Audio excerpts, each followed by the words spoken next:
आई बात बताई। एगो वीडियो काफी तेजी से वायरल होता जौना में कि रउआ चुनरी बेगड़ा ओढ़ले बानी, आई भगिनुआ से पता चलता कि शादी उदी कैले बानी का वीडियो के हकीकत बा।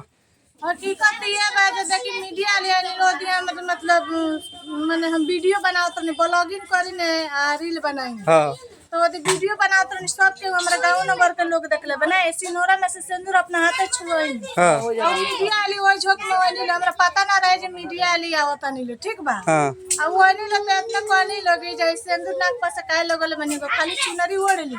ए भगिनवा से कहवा दी जे बियाह हो गइल बा, सच में हमनी के बियाह कर लेल बनी।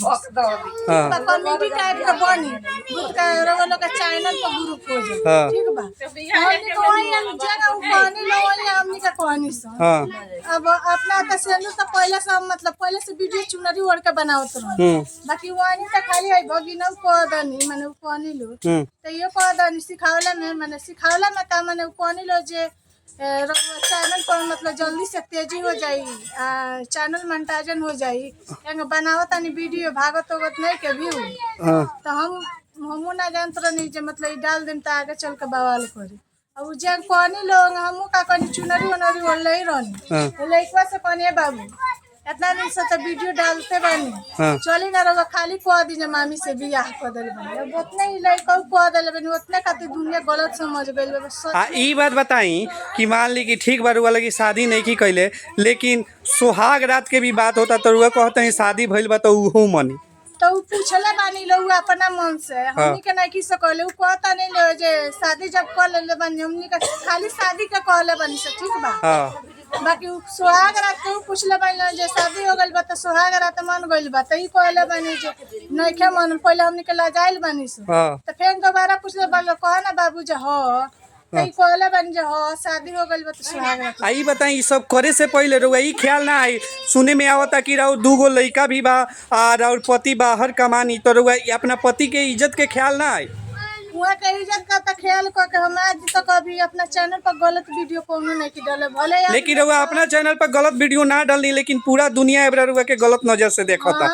रउआ के देखता समाज काफी गंदा नजर से रउआ के देखता कि एगो 12 साल के लड़का से 30 साल के औरत शादी कर लेला बा। लोग के हकीकत पता नहीं खे कि रउआ शादी कैले बानी कि ना लेकिन लोग ही जानता कि रउआ शादी कर लेले बानी।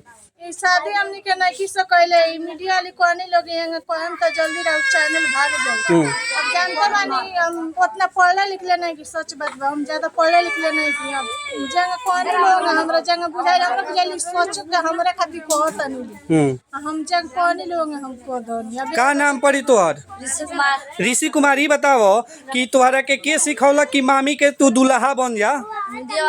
मीडिया वाला लोग सिखैलक लो हैं तो ई बताओ का सिखौलक लोग तरह के मामी से शादी आ मामी से शादी हो गई बा सुहाग रात के भी मामी सिखौलक लोग मीडिया वाला लोग हैं आई सिंदूर डाले के कहलक लोग जे घर दुआर पर बोलू शादी भइल बाटे के माने वो सिखौलक लोग जे कह दिया घर ही शादी भइल बा हैं।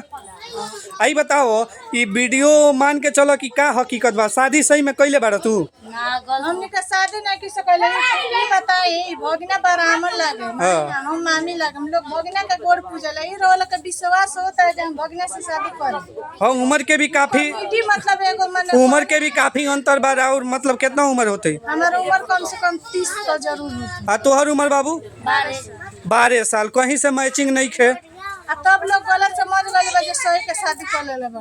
सरुआ का कहे के चाहतनी शादी हकीकत के नहीं खेनु ना ई सही के शादी नहीं हम इतने कहम जे बना के ले गइल बा अपना चैनल पर से डिलीट मार दिले वीडियो आना तो हम केस करें जे भी चैनल पे अगर वीडियो ही रखले बाटे राउ जौन की बना के ले गइल बा जौना में रुआ कहले बानी कि कॉमेडी हम बनावतनी। हाँ हम सब में कॉमेडी कहले बानी बाकी हकीकत वाली डाल देले बानी लो जौन शुरू से कहले बानी लो तोने डाल देले बानी लो जौन हम कहले बानी जे कॉमेडी है तो कॉमेडी का हटा देले बानी तो चैनल वाला लोग अगर चैनल पर से ना हटाई तो रुआ केस करेम रुआ कानूनी कार्रवाई करेम वो चैनल वाला पर। जब गांव नगर हमरा के बोलता डांटता गरियावता हमर गार्जियन भगाई मारी तो हम करम ना करवाई चले माने गलत बोलवा के करे के चाहिए ना ई गलत भइल बाटे रउआ संगे।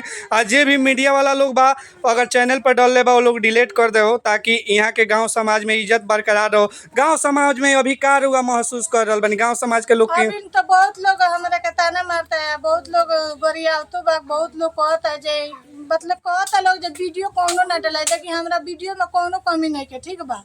बाकी मीडिया वाली वीडियो बना गांव के लोग के माने कहा नाम बा कि रउआ मीडिया में इंटरव्यू मत दी, रउआ अपन वीडियो बनाई हैं। जौन की रउआ ई कचरा फैल गइल बाटे जौन शादी के लेके गांव समाज के भी कहा नाम बा कि गांव समाज के इज्जत जाता। जौन पर रउआ के रोक लगा देले बालो कि अब इंटरव्यू ना होई।